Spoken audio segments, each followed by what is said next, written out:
charger. Oh, Jesus Christ. There we go.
What's up, my one viewer? Q, what's up, bro? Okay, I'm not trying to spend an hour and some change on these trash albums. I'm just gonna be keeping it a buck. Besides, they're relatively short albums. Thank God for that. But later on tonight, I'm doing a review on this one either later on tonight or early tomorrow morning. I want to do a video on that in the morning, but I was just so fucking lazy as hell. So forgive me, but all right. Let me just put this on Instagram, and I might just start this shit off a little early.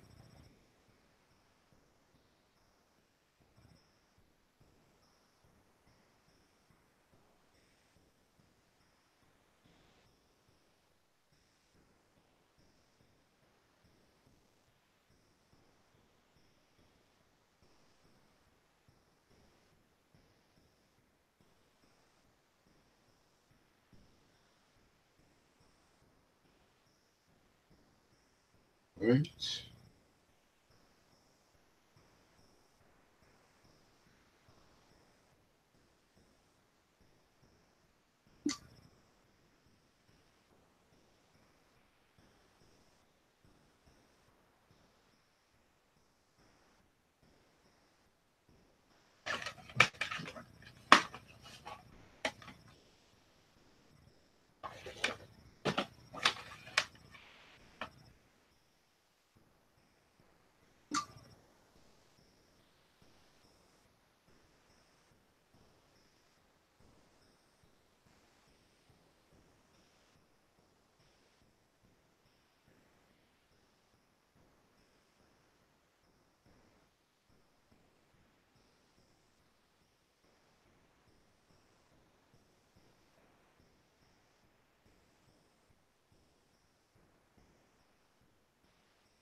All right. Just share that on YouTube. Okay. I got 3 viewers. I think I'll just start right here. What's good, everybody? How's everybody doing? Q, nothing much, man. How you doing? I'm doing good, Q. My class let out a bit early, so I might just do this get over this YouTube videos and shit, you know. Wolf Loco, what's up, man? Tapping in from Seattle. How's it going, man? You know, I've been hella busy working on building up my personal and business credit. I've been good myself, man. I've been trying to build up my credit as well.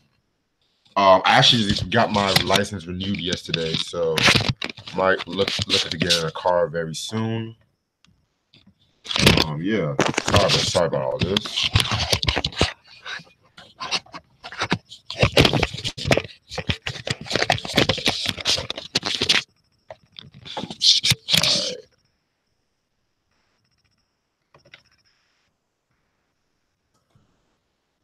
So who watched the Super Bowl? That trash ass. All right, so yeah. Before I begin this video, I just want to get something off my chest. I want to say rest in peace to Christophe St. John. For those of you guys who don't know who Christophe St. John is, he's an actor. He got his start, you know, on shows and stuff like Big John, Little John. He was on Roots, The Next Generation. He appeared on the short-lived show Charlie and Company, which was like the CBS answer to the Cosby Show. But what really got him his big break was himself like appearing on The Young and the Restless. Well, excuse me, scratch that. He appeared on Generations, the soap on NBC, which was like the first African-American soap. Only ran for like 2 years. But then for 89 to 91, he appeared on Young and the Restless. His character was very groundbreaking because it was like an educated black man working in the business. And yeah, man, like very critically acclaimed, got an Emmy Award in 92. He got countless NAACP awards and stuff like that. Yeah. So he appeared on a lot of other shows and whatnot. Everybody Hates Chris Martin. And he had died on Monday because of the fact that, you know, they said he was depressed over his son's suicide and that he never really got over his son's suicide, basically. And so they said he died from alcohol poisoning and something like that, or alcohol overdose, but it's not like a definite answer. So very sad to hear about that, you know. It just always hurts me when I see like our people going through mental distress and the public just puts a blind eye over that. Yeah, man. Like, rest in peace to Christophe St. John. My condolences to his family, his fiance, and shit like that. My condolences. All right. So with that being said, let's get started with the albums, okay? So this video is called Black Actresses Whose R&B Albums Were Flops. I've mentioned this a couple of times since like December. I want to give a shout out to my homeboy Jermaine. Definitely give a shout out to my homeboy Jermaine, because he was the one who actually put the idea on my head. Because literally, the albums I will be reviewing today are Jasmine Guy's and Teacher Campbell's, Jasmine Guy's only studio album, self-titled, released in 1990 on Warner Brothers Records, and Teacher Campbell's, I believe this is her first album, because I think she had dropped another album recently, 1993 on Capitol EMI Records. So yeah, if you guys watch TV, you guys should know who these two figures are. I'm gonna talk about Jasmine Guy first. Jasmine Guy. Jasmine Guy. Where do I begin with Jasmine Guy? Okay, so Jasmine Guy. Let me pull up my notes basically, because when I'm prepared, you know, when I come prepared. Okay, so Jasmine Guy, she was born in Boston, Massachusetts. She is black and Portuguese. She's mixed with black and Portuguese. She was mixed with black and Portuguese. She basically got her first big break. She got her first big break, television wise, when she appeared as a dancer. She appeared as a dancer on the show Fame, which was I think based on the movie and stuff like that. And that's why she met with Debbie. That's why she met with Debbie Allen. But really, she also, she trained under Alvin Ailey and stuff like that. So her real big break came in 1987 when she had got the role of Whitley from a different world. Basically, she had got Whitley on a different world. Um, yeah, the country girl. So it's kind of crazy because the fact that that show was originally a Cosby show. It was, of course, it was a Cosby show spinoff, and Denise was supposed to have been like the central character to say the least. But I guess like with Jasmine Guy's presence, Jasmine Guy's presence, she basically stole the show. Her and Kadeem Harrison, who played Dwayne, they stole the show basically. Um, yeah, that. Stay tuned, because I want to definitely talk about a different world on this channel. If I do talk about a different world, it'll most likely either be maybe April or May, because that show right there is possibly that's in my top 10 sitcoms of all time. Because people want to shit on that show, talking about, oh well, it doesn't show like the true HBCU experience. Where I put it to you, it's better than that bullshit quad show that was on BET. I'm gonna give you that. And I love the fact that it gets more recognition over the years, but that's another story for a different day. So yeah, with the character Whitley, she had gotten nominated for the NAACP awards, and she first got awarded in 1990, basically, for the outstanding lead actress, and she had won that same award for 4 years straight, from 1990 out to 1993. So yeah, man, that's saying a lot right there. So fast forward to 1988, she had got her first movie role in the classic Spike Lee movie School Days, and that movie also features her. So yeah, I need that School Days. That's like one of my favorite Spike Lee movies of all time. And that's it. That next year, she appeared on the cult classic Harlem Nights. Eddie Murphy, Red Fox, Della Reese, Richard Pryor. Recipes to Pryor, Red Fox, and Della Reese. Yeah, that was another classic movie right there. A movie that I don't hear a lot of people talk about. It's like a cult classic. That's okay with me, But yeah. So she had then that same year. So she was basically a triple. Well, she was getting up there, So people heard that she can sing too. And stuff like that. And so they were like, you can sing. So they signed her. She got a deal in Warner Brothers and stuff like that. And that's when this album was released. All right. Now let me see. Let me see what the comment says. I'm looking to further my digital marketing company to those that are really trying to get noticed. Wolf, I might hit you up later on about that. Q, you still just got off work and about to go home. I watched the Bowl, that was garbage. Yeah. I just kind of find it hypocritical that Adam Levine shows his nipple, he gets called a hero. Janet Jackson shows a nipple, she's a Jezebel. But another story for a different day.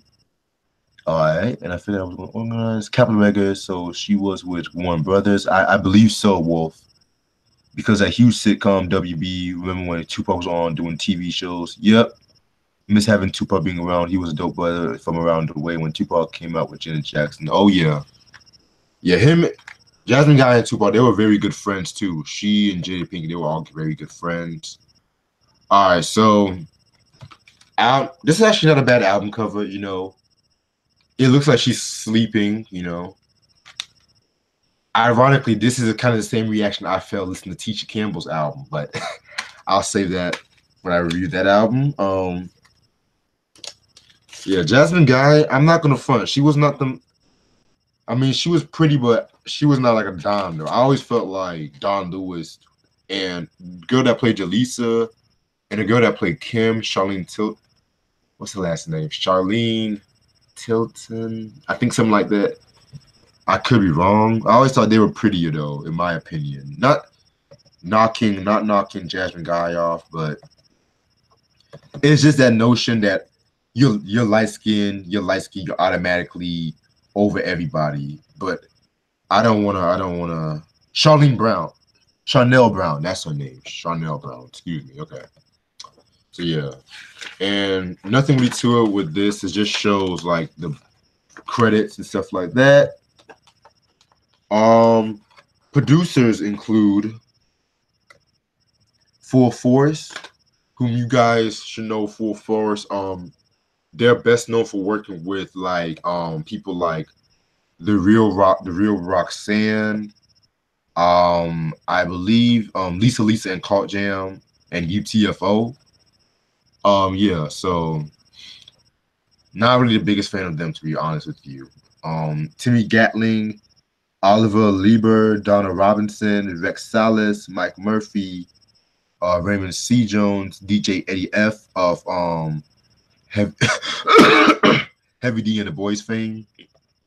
In case you guys are wondering, me and Strawberry actually reviewed talked about Heavy D and the Boys' discography months ago. Very dope breakdown right there. And the only guest appearance is James Ingram, another icon, another legend we lost, whom I mentioned in my one of my videos where I said rest in peace to James Ingram. So damn. I didn't even know that was James Ingram on this album, but okay. Like I said, I don't want to spend too much time on these albums and shit because, let's put it bluntly, they're trash. I mean, I'm sorry, it's just trash. I mean, yeah. Other than that, let's hit it. Track number 1, Try Me. That was a pretty dope song. That was pretty dope and stuff like that. Yeah, that song was like the lead single, of course, and you know when an album begins with a lead single that's very popular, you know you're in for a bumpy ride.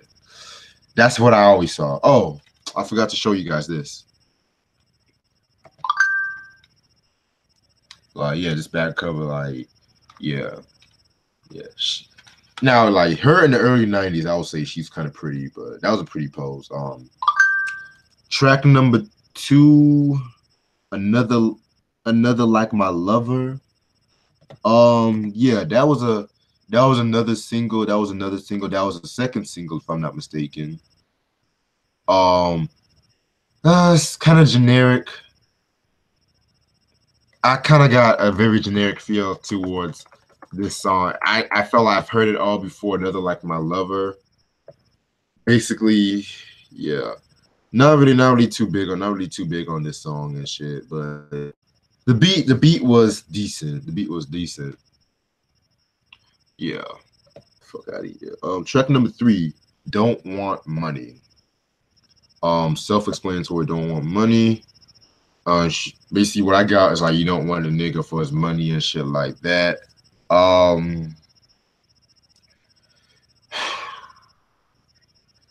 The song, the beat sounds like a poor attempt at a hip hop remix for the AC/DC song Back in Black. Yeah. Because if you listen to the beat, it has similarities to Back in Black from AC/DC. And then the rapping, oh my God. This is when a lot of hip hop and R&B collaborations where, like such New Jack Swing, they had to have that rapping, and sometimes 9 times out of 10, it'll come off kind of a little cheesy. But that, yeah, I wasn't really too big on this song and shit like that. Yeah, I'd rather I'd rather overdose on creatine pills than listen to this song. Track number 4, Johnny Come Lately. Um, boring. Yeah, kind of boring song again. Track number 5, More Love. What I got from this song is Jasmine Guy telling the whole world that she's horny, basically. Um, yeah, it's just kind of like crazy. What I got from that song, she's like craving for sex, kind of, sort of. I'm trying to find some lyrics on this whole album, on the song, but since this album's kind of obscure and shit like that, kind of hard finding some lyrics. I don't blame them. I don't blame them, PR, to be real with you. Yeah. Let me see if they at least has some lyrics. All right, no lyrics, but yeah. Brentford Marshalls, he has his hand on the sax. To be real, the sax was really the best thing about this whole song. So yeah. Yeah. Track number 6, Tough Boy.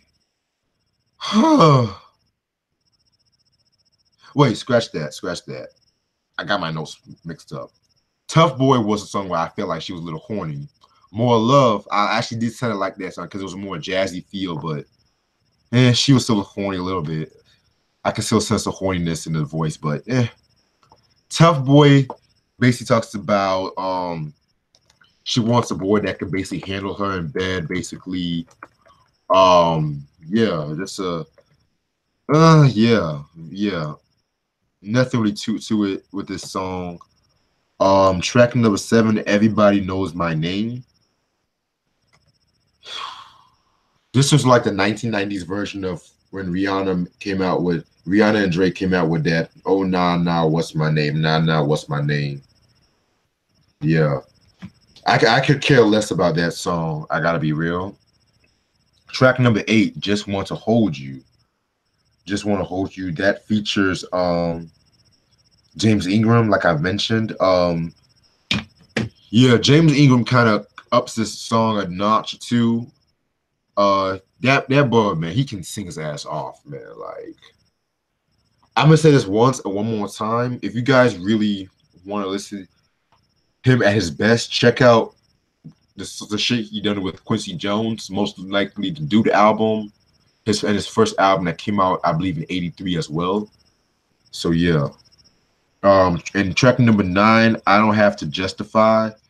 Yeah, I don't have to justify why I believe this album is so much trash. And track number 10, I Wish You Well. This song does not fit this album. It has more of that. This song has more of like a Mariah Carey maybe feel to it, and I'm gonna get more into that later on. But yeah. So overall, this album is not that good. The only reason why I really got this album because I was trying to like really broaden my horizon about my music collection, basically. Trying to get like some very obscure stuff. And so I saw Jasmine Guy had dropped an album. And so I was like, maybe this shit was gonna be good. And I was heavily disappointed. And I recently heard this interview she did with Ed Lover yesterday. And she was talking about this album. And she was saying how she wanted more of like a very cohesive album because she herself felt like the album was all over the place because she didn't get the full creative control she wanted with this album. And also around this time too, this album was released around the same time as 2 other albums by two divas two basic divas who would leave their mark on the music industry. First being Mariah Carey. The first being Mariah Carey with the self-titled Mariah Carey album. Very dope album. Must have in your collection. And the second was Celine Dion's technically this was her ninth studio album, but this was her first album where she did in English. So to put it bluntly, and yeah, that album went platinum, went multi-platinum basically. So this album very much got swept under the rug, to put it bluntly. Yeah, this album is out of print. No surprise there. But if you guys really want to, if you guys love Whitley, the different world left her as an actress, be it's well. Let me. It's not as bad. It's not as bad as many people make it out to be, because there's still some okay shit on this album. Well, compared to the next album. So yeah, Jasmine Guy, self-titled. While I do that, let me see what's going on with the people. See you. All right. And you never know what one will withhold when it comes to going wrong. Okay. So yeah, Michael Jackson with the Jackson Fives. I'm more into Left Eye. Yeah, Left Eye. Yeah. I definitely did talk about TLC basically. Wolf. Because you know what West Side's always got the best side. What about Whitney Houston and Tony Braxton? Um I could do I could do Whitney Houston reviews anytime, because a lot of her albums I can find them a lot. I love Whitney. My favorite years from her maybe has to be 85 up to maybe the mid 90s. Well, up to the My Love Is Your Love album. So yeah, and as for Tony Braxton, yeah, Tony, man, she got some shit basically, man. Like her first three albums are my favorite, plus the shit she did with Babyface, the Love, Sex, and Marriage, and even the recent album she came out with, Sex and Cigarettes. Tony, she always got some shit going on. Yeah, but you can't forget about Eddie Murphy's films. Yes, love when he came out with the Figments for ICU for doing Barbershop and a few other films. Friday, more like, yeah. What's up, Try in the building? What's up with you, boy? What's up, Try? Imagine how much time she put into the studio to record that album. Yeah, man. Like, and the thing about really about this album is like it doesn't really know what it really wants to be. Like, it either wants to be a contemporary R&B, New Jack Swing, jazz. I feel like with the jazz song, like More Love, like if she had like a lot of more mid-tempo R&B songs, I could have given it more of a decent review, but I spent too much time on this album. Now we got Tisha Campbell's 1993 Tisha album. Yes, Tisha Campbell.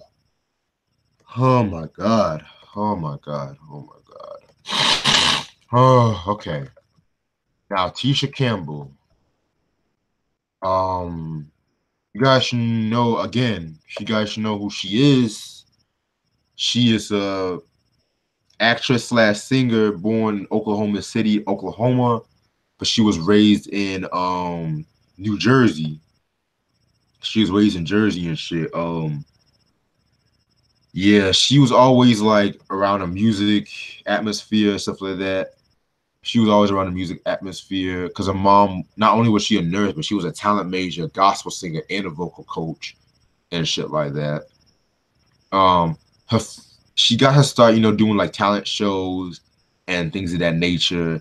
When she was 18, she relocated to England to do the musical feature on Little Shop of Horrors, where she had met Tishina Arnold, who would be her future co-star Martin, and to an extent Everybody Hates Chris. Yeah, so they were in England, they got together, they have a very close relationship to this day. Let me stop. Then her big break really came when she appeared on School Days, of course, and then after School Days, she appeared on The Crime from Rooftops and Another 48 Hours, with the sequel to 48 Hours with Eddie Murphy. And she would later reunite with Eddie Murphy in the movie Boomerang. That movie also has Martin Lawrence as well. And also, oh, I forgot. How could I forget this? In 1990, she was on House Party with Martin Lawrence, and she was on House Party 1, 2, and 3, and shit like that. In 1992, She had her big break came when she played the role of Gina Waters from Martin and shit like that. Very dope show, very funny show and shit. Everybody knows Gina Martin. So yeah. So that next year, she was working on this album, and this album came out in '93. So yeah, Lord help me. Okay. Okay, Tisha. All right. Some sources they want to say this album came out in 1992, but it came out in early '93, basically, from what I heard. So yeah, I think it came out in '93. Let's just say. Um, the only singles album was known for was Push and Love Me Down. And the producers include Vassal Benford, Derek Bramble, David A. Williams, Dennis Williams, Donna Robinson, Bruce Ludenvall, and Mona Campbell. Bruce Ludenvall, rest in peace to him. All right, 11 songs. Let's get this started. Oh my god. Oh shit. Let me get myself together for this. Okay. Track number 1, Love Me Down. Love Me Down. That was an okay song. Wasn't really too big on it. Track number 2, Push. Everybody knows. I mean, well, if you guys watch the Martin episodes, like the episode when they were doing that whole talent show, and when the episode when they had to borrow the car, they were kind of like singing this song like Push. You got to push. They were kind of singing this song. Like, hey, this is a song right here. Just to let you guys know. So that's the song. It's a cute song. It's a cute song. Track number 3, All Good Things Come in Time. Tisha Campbell does a best Janet Jackson impersonation with this song. Like when I mean Janet Jackson, like I'm talking about Rhythm Nation. Like Rhythm Nation, the ballads in Rhythm Nation. Kind of sort of with that. She does her best Janet Jackson rendition with that song. Yeah.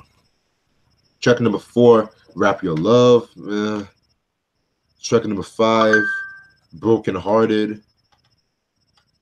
I like this song. I actually do like this song, but when I first heard it, I could have sworn I was listening to Mariah Carey. Like she went from Janet Jackson to Mariah Carey.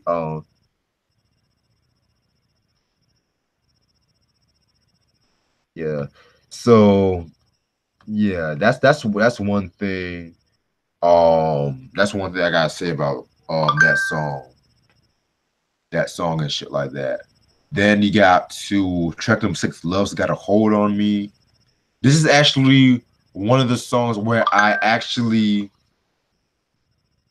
is actually one of those songs where I actually don't mind and stuff like that. I actually like and shit like that. And that's saying something. Yeah, that song. I actually do fuck with that song. Then you got track number 7, Round and Round. That has a very strong New Jack Swing vibe. And by 1993, New Jack Swing was pretty much on its way out. I mean, I would say like the last successful year was like 92. And that's kind of pushing it to me. Because you still had Jade, Don't Walk. That song, Jade, of course, TLC came out. Who else? Yeah, you still had that song Janet Jackson did with Best Things in Life Are Free. That was kind of like a New Jack Swing kind of song. Give me 1 sec. I'm sorry. God damn it. So yeah, by 19, and also like by 19, by 1993, it was like people were more focused on cats like Mary J. Blige, R. Kelly, Jodeci had just dropped. Jodeci had just dropped. What's the album? What's that album? What's that? Diary of a Mad Band, which that's got to be maybe my top 20 R&B soul R&B albums of all time. That album right there is so ill. I know I mentioned this album countless times. Um, so yeah, that album right. I mean that song Round and Round.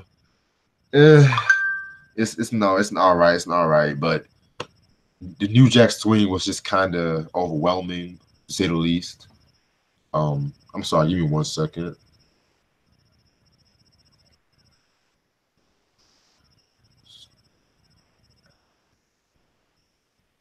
Just trying to help my roommate with something. Give me 1 second. But yeah.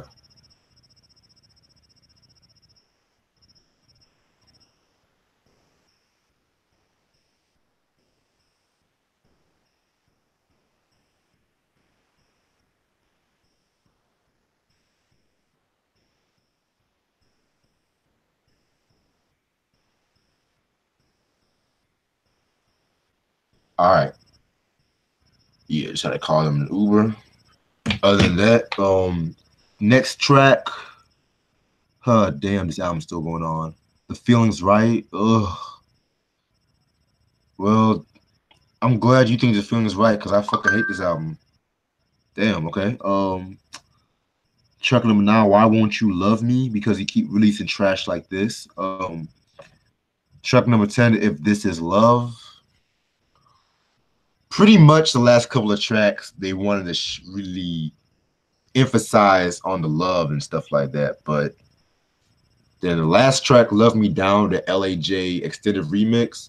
LAJ, that he's a hip hop producer. I believe he is the dude that was working with the Far Side. Let me double check if that's the same cat. Yeah, LAJ, that's the same cat. He who worked with like the Far Side and stuff like that. Yeah, so that's all of the album. That's all of the album. Damn, these comments are hilarious. That's all the albums, like, really? Before I give my thoughts on the Tisha Campbell album, one more thing about the Jasmine Guy. They really were actually originally, she signed like a 2-album deal from what I heard. And she was actually supposed to have dropped a follow-up back in 93, but with how trash this album was, they kind of just scrapped the plans and she just continued being an actress. That's good for her. The Tisha Campbell album, yeah, this is not a good album. I'm sorry. At least with the Jasmine Guy album, it had some dignity. I just felt like she was just trying to emulate with a lot of people like Janet Jackson, Mariah Carey, were doing it at that time. Just because you light skin don't mean you can sing and get away with your looks. I'm sorry. And yeah, I never really thought she was as pretty as Tashina Arnold and shit like that. I know I'm kind of like going ham on this album, but at the same time, I'm just really just saying shit because I really did try to give these albums a chance. I really wanted to give these albums a chance. But it was just like I just can't help but to grasp my head. Like, really, those like were you even trying? Like, really, were you even trying, man? Like, this album's out of print, so if you really are a fan of Tisha Campbell from my work with Martin, My Wife and Kids, and all that, maybe you should have this album. But don't expect no Whitney Houston. Don't expect no Karen White. Don't expect Tony Braxton. Just expect Tisha Campbell. Okay? I'm about to read some of these comments before I close out. Let me just see what the comments have to say. Thank you guys so much for watching, by the way. Oh shit, try you gonna see Tony Braxton on Friday? Lucky you, lucky. She came to Raleigh a couple of years, I think a couple of years ago, but she always be around the area and stuff like that. I myself cannot wait to see Wakewan and Ghostface next month. Oh my god, bro. Whew. It was either that or Cypress Hill. I just picked Wu-Tang, of course, but no shots against Cypress Hill. I haven't heard none of these hard albums. For Your Own Risk, try For Your Own Risk. Wolf, he was basically all over the map, and she couldn't find a footing and kind of rushed to get out of the studio and make a dollar. That's why we need to take pride in our productions. Exactly, Wolf. Like, and I hate when artists talk. I hate when certain artists want to like blame like creative control. Like, yeah, creative control, yeah, to an extent, I can understand how you can get that can get frustrating, but especially when you just, but at the same time, it's having dignity as well with your work and shit because it's just having dignity basically. A tan Honda, having dignity with your work. That's the way I said it. Applehead. Applehead had an album. Yeah. Also, I might also want to do a separate review on Cree Summers' album because I might give that album a chance since that album was produced majorly by Lenny Kravitz, and I kind of do. I kind of do like Lenny Kravitz and shit. Oh shit! Damn it!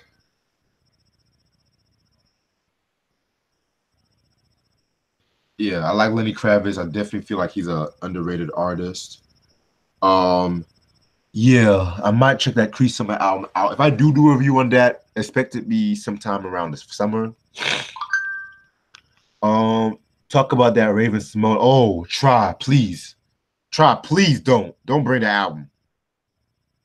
I'm only if I review that album, you gotta review that album with me. You gotta review the album with me if I review that album.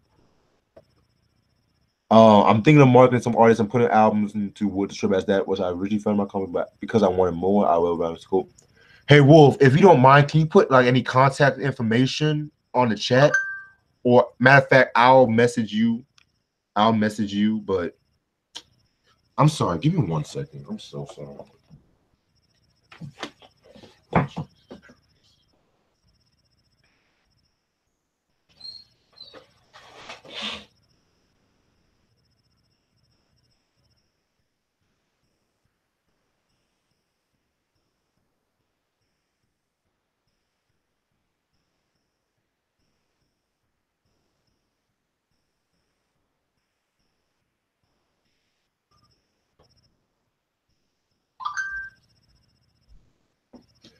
Again, sorry about that.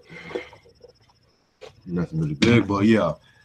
Yeah, Wolf, if you put some contact information, I'll most likely because I definitely want to talk to you about that. And yeah, try. That's the thing. I'm only gonna do that album if you do it with me, because if anything, even Missy couldn't even say that album, if anything. And yeah, I know my history with that album. I can now basically digital market. Tribal. So did Paris Hilton put an album out with Lil Jon? Yeah, it was produced mostly, I think, by Scott Scorch. Yeah, I remember when that album came out too, because that was when she had that reality show with Lionel Richie's daughter, Nicole. Yeah. Did you get arrested for DUI, you get a reality show. Isn't America great? Um, yeah, Tribal said have a drink first. Yeah, Wolf. I'm gonna definitely contact you basically. Yeah, just I'm gonna contact you after this is over. I'll possibly let me see. I'm gonna message you my information. Let me see if I can do that. Or yeah, dude. Yeah, I'll talk to you. I got your information though, but um yeah, man. Thank you guys so much for watching this. Um yeah. And like I said before, I'll probably do a review on this album later on tonight. Yeah, because I need some good music right now. I've been listening to these fucking albums for about a month. When I say I've been listening to this album for months, I need to get some good music, basically. So, as usual, this is your boy Reg. Peace.